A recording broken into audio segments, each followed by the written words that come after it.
BMC news live from Kochi Malayalam വാർത്തകൾ നിങ്ങൾക്കായി അവതരിപ്പിക്കുന്നത് Cochin Kalabhavan Angamaly franchise powered by heal life Thottakkattukara Nazareth villas and BMC production Angamaly. നമസ്കാരം, BMC radio Malayalam വാർത്തകളിലേക്ക് സ്വാഗതം. ഞാൻ ധനുകൃഷ്ണ. ദേശീയപാത ബൈപ്പാസ് സർവീസ് റോഡിൽ മാർക്കറ്റ് പരിസരത്തെ അനധികൃത കയ്യേറ്റങ്ങൾ ഒഴിപ്പിച്ചു തുടങ്ങി. നഗരസഭയും ദേശീയപാത അതോറിറ്റി അധികൃതരും ചേർന്നാണ് ഒഴിപ്പിക്കുന്നത്. കച്ചവട വസ്തുക്കളും മറ്റും നഗരസഭാ ജീവനക്കാർ വാഹനത്തിൽ കൊണ്ടുപോയി. പഴക്കച്ചവടമാണ് ഇവിടെ പ്രധാനമായി നടന്നിരുന്നത്. മാർക്കറ്റിന്റെയും കൊച്ചി മെട്രോയുടെയും സമീപത്ത് പാതയോരം കയ്യേറിയാണ് കച്ചവട സ്ഥാപനങ്ങൾ പ്രവർത്തിച്ചിരുന്നത്. ഒഴിപ്പിച്ചെടുത്ത് വീണ്ടും കച്ചവട സ്ഥാപനങ്ങൾ പ്രവർത്തിപ്പിച്ചാൽ നിയമ നടപടി സ്വീകരിക്കുമെന്നും അധികൃതർ അറിയിച്ചു.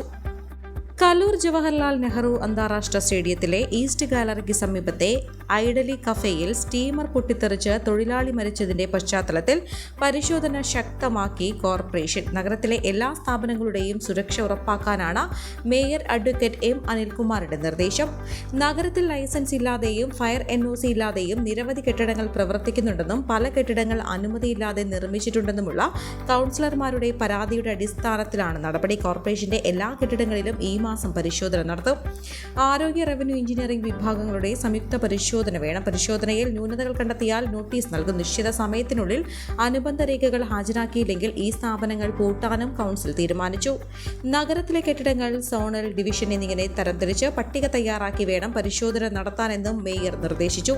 കോർപ്പറേഷൻ ഹെൽത്ത് ഓഫീസറുടെ നേതൃത്വത്തിൽ സ്റ്റേഡിയത്തിലെ സ്ഥാപനങ്ങളിൽ നടത്തിയ പരിശോധനയെ ലൈസൻസും അനുബന്ധ രേഖകളും സൂക്ഷിക്കാത്ത 7 സ്ഥാപനങ്ങൾക്ക് നോട്ടീസ് നൽകി. ഉടമകൾ 3 ദിവസത്തിനുള്ളിൽ രേഖകൾ ഹാജരാക്കിയില്ലെങ്കിൽ സ്ഥാപനങ്ങൾ പൂട്ടിക്കുമെന്ന് ഹെൽത്ത് ഓഫീസർ വ്യക്തമാക്കി. ശേഷം GCDAക്ക് ഇത് സംബന്ധിച്ച കത്ത് നൽകും. കഴിഞ്ഞ മാസം സ്റ്റേഡിയത്തിൽ പ്രവർത്തിക്കുന്ന കടകളിൽ ഗ്യാസ് സിലിണ്ടർ ഉപയോഗം വിലക്കി GCDA നോട്ടീസ് നൽകിയതിന് പിന്നാലെയാണിപ്പോൾ അപകടമുണ്ടായതെന്നും കൗൺസിലർമാർ പറഞ്ഞു. മറൈൻ ഡ്രൈവിൽ നിർമ്മിക്കുന്ന കോർപ്പറേഷൻ ആസ്ഥാന മന്ദിരത്തിലെ ബേസ്മെന്റിൽ വെള്ളം കയറുന്നത് തടയുന്നതിന് 20 സെന്റിമീറ്റർ ഉയരത്തിൽ കോൺക്രീറ്റ് ചെയ്യും. 3 തവണകളായാണ് കെട്ടിടത്തിൽ കോൺക്രീറ്റ് നടന്നിട്ടുള്ളത്. 2007 2 തവണയും 2012 1 തവണയും കോൺക്രീറ്റ് ചെയ്താണ് ബേസ്മെന്റ് പൂർത്തീകരിച്ചത്. ഈ കാലയളവ് കെട്ടിടത്തെ സാരമായി ബാധിച്ചിട്ടുണ്ട്. വീണ്ടും കോൺക്രീറ്റ് ചെയ്യുന്നതോടെ ഇത് പരിഹരിക്കാനാവുമെന്നും എഞ്ചിനീയറിംഗ് വിഭാഗം അറിയിച്ചു. നിലവിൽ നിർമ്മാണം നടത്തുന്ന ഏജൻസിയെ കൂടാതെ സ്ട്രക്ചറൽ എഞ്ചിനീയർമാരുടെ സംഘടനയുടെ നിർദ്ദേശങ്ങളും സ്വീകരിക്കും. കെട്ടിടത്തിന് 25 വർഷം പഴക്കമുള്ളതിനാൽ എല്ലാ നിർദ്ദേശങ്ങളും പരിശോധിക്കും. വ്യാജരേഖകൾ ചമച്ച് കേരളത്തിൽ ദീർഘകാലമായി തങ്ങിയ ബംഗ്ലാദേശ് ദമ്പതികൾ പിടിയിൽ. ബംഗ്ലാദേശ് സ്വദേശി ദശരഥ് ബാനർജി, ഇയാളുടെ ഭാര്യ മാരി ബിബി എന്നിവരെയാണ് ഞാറക്കൽ പോലീസ് പിടികൂടിയത്. റൂറൽ ജില്ലാ പോലീസ് മേധാവി ഡോക്ടർ വൈഭവ് സക്സേനയുടെ നേതൃത്വത്തിൽ നടത്തുന്ന ഓപ്പറേഷൻ ക്ലീൻ പദ്ധതിയുടെ ഭാഗമായി എടവനക്കാട് വടക്കേമേത്തറ ഭാഗത്ത് പരിശോധന നടത്തിയപ്പോഴാണ് ഇവരെ കസ്റ്റഡിയിലെടുത്തത്. ഇവർ അനധികൃതമായി ഇന്ത്യയിലെത്തി പശ്ചിമ ബംഗാളിൽ നിന്ന് വ്യാജ ആധാർ കാർഡ്, തെരഞ്ഞെടുപ്പ് ID കാർഡ്, ജനന സർട്ടിഫിക്കറ്റ് എന്നിവ സ്വന്തമാക്കിയിരുന്നു. തുടർന്ന് കേരളത്തിലെത്തി ഇവിടുത്തെ Aadhaar card, gas connection, election ID card, pan card, ration card എന്നിവയും വ്യാജമായി ഉണ്ടാക്കി. വ്യാജരേഖകൾ ഉപയോഗിച്ച് വടക്കേമേത്തറ ഭാഗത്ത് സ്ഥലം വാങ്ങി രജിസ്റ്റർ ചെയ്യുകയും വീട് നിർമ്മിക്കുകയും ചെയ്തു. ഓടശ്ശേരി വീടെന്ന വീട്ടുപേരിൽ ടിൻ ഷീറ്റ് കൊണ്ട് നിർമ്മിച്ച വീട്ടിലാണ് ഇവർ കഴിഞ്ഞിരുന്നത്. പരിശോധനയിൽ കേരളത്തിൽ നിന്നുള്ള ഡ്രൈവിംഗ് ലൈസൻസും വാഹന RC ബുക്കിന്റെ പകർപ്പ് എന്നിവയും കണ്ടെടുത്തു. ഓപ്പറേഷൻ ക്ലീൻ പദ്ധതിയുടെ ഭാഗമായി റൂറൽ ജില്ലയിൽ ഈ വർഷം പിടികൂടിയ ബംഗ്ലാദേശികളുടെ എണ്ണം 37ആയി.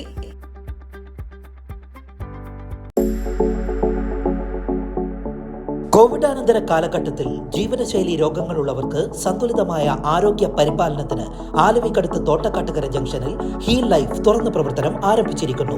ഫിസിയോതെറാപ്പി, സൈക്കോളജി, ആയുർവേദ ചികിത്സകൾക്കായി 8089011722 ബന്ധപ്പെടാവുന്നതാണ്.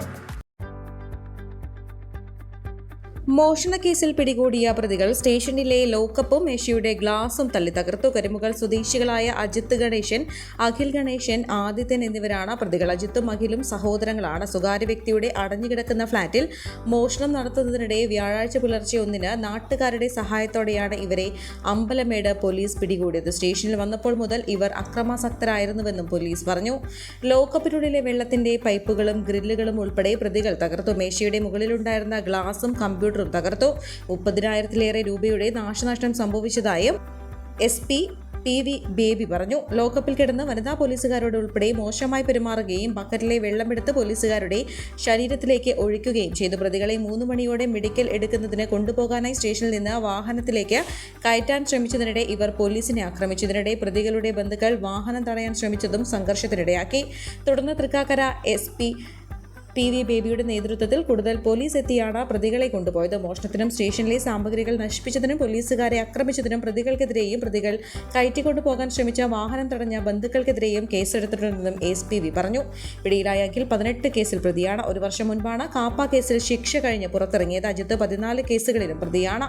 കഞ്ചാവ്, മോഷണം, അടിപിടി കേസുകൾ ഉൾപ്പെടെ ജില്ലയുടെ വിവിധ സ്റ്റേഷനുകളിൽ കേസുകൾ നിലവിലുണ്ട്.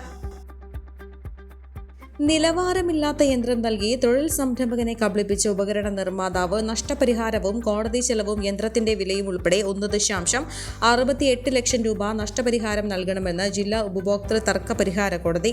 എറണാകുളം കുമ്പളങ്ങി സ്വദേശി ഫ്രാൻസിസ് എഡ്വിൻ ഡൽഹിയിലെ ബസ്ഡീൽ മിഷനറി പ്രൈവറ്റ് ലിമിറ്റഡ് സ്ഥാപനത്തിനെതിരെ സമർപ്പിച്ച പരാതിയിലാണ് നടപടി. കടലാസ് അധിഷ്ഠിത ഉൽപ്പന്നങ്ങൾ നിർമ്മിക്കാനുള്ള മെഷീൻ വാങ്ങിയാൽ പ്രതിമാസം 30,000 രൂപ മുതൽ 40,000 രൂപ വരെ ആദായമുണ്ടാകാമെന്ന് വിശ്വസിപ്പിച്ച് 1,38,000 രൂപയ്ക്കുള്ള മെഷീൻ എതിർകക്ഷികൾ പരാതിക്കാരന് 1 വർഷത്തെ വാറണ്ടി ഉൾപ്പെടെ നൽകി. എന്നാൽ മെഷീൻ വാങ്ങിയ ഉടനെ പ്രവർത്തനരഹിതമാവുകയും പല പ്രാവശ്യം റിപ്പയർ ചെയ്യേണ്ടി വരികയും ചെയ്തു. മാത്രമല്ല കടലാസ് അധിഷ്ഠിത ഉൽപ്പന്നങ്ങൾ നിർമ്മിക്കുന്നതിന് ആവശ്യമായ അസംസ്കൃത വസ്തുക്കൾ വാങ്ങാൻ 35,000 രൂപയും എതിർകക്ഷിക്ക് നൽകി. കേടായ മെഷീൻ നന്നാക്കുന്നതിന് പലപ്പോഴും കാലതാമസം വരുത്തിയതായും പരാതിയിൽ പറയുന്നു. ഇത് സേവനത്തിലെ ന്യൂനതയും അധാർമിക വ്യാപാര രീതിയുമാണെന്നും DB ബിനു അധ്യക്ഷനും V രാമചന്ദ്രൻ, TN ശ്രീവിദ്യ എന്നിവർ അംഗങ്ങളുമായ ബെഞ്ച് വിലയിരുത്തി. ഈ വാർത്തയോടുകൂടെ BMC റേഡിയോ മലയാളം വാർത്തകൾ സമാപിക്കുന്നു. നന്ദി, നമസ്കാരം.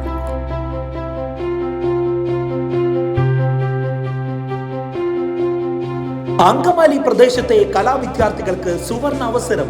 ലോക പ്രശസ്ത കലാവിദ്യാലയമായ കൊച്ചിൻ കലാഭവന്റെ അങ്കമാലി ഫ്രാഞ്ചൈസി കരയാമ്പറമ്പിനടുത്ത് എളവൂർ കവലയിലുള്ള സ്പ്രിംഗ്ഫീൽഡ് കെട്ടിടത്തിൽ പ്രവർത്തനം ആരംഭിച്ചിരിക്കുന്നു. Classical dance, cinematic dance, Carnatic music, Zumba dance എന്നീ വിഷയങ്ങളിൽ പ്രഗത്ഭരായ അധ്യാപകർ ക്ലാസുകൾ നയിക്കുന്നു. കൂടുതൽ വിവരങ്ങൾക്ക് ബന്ധപ്പെടുക 9995208614.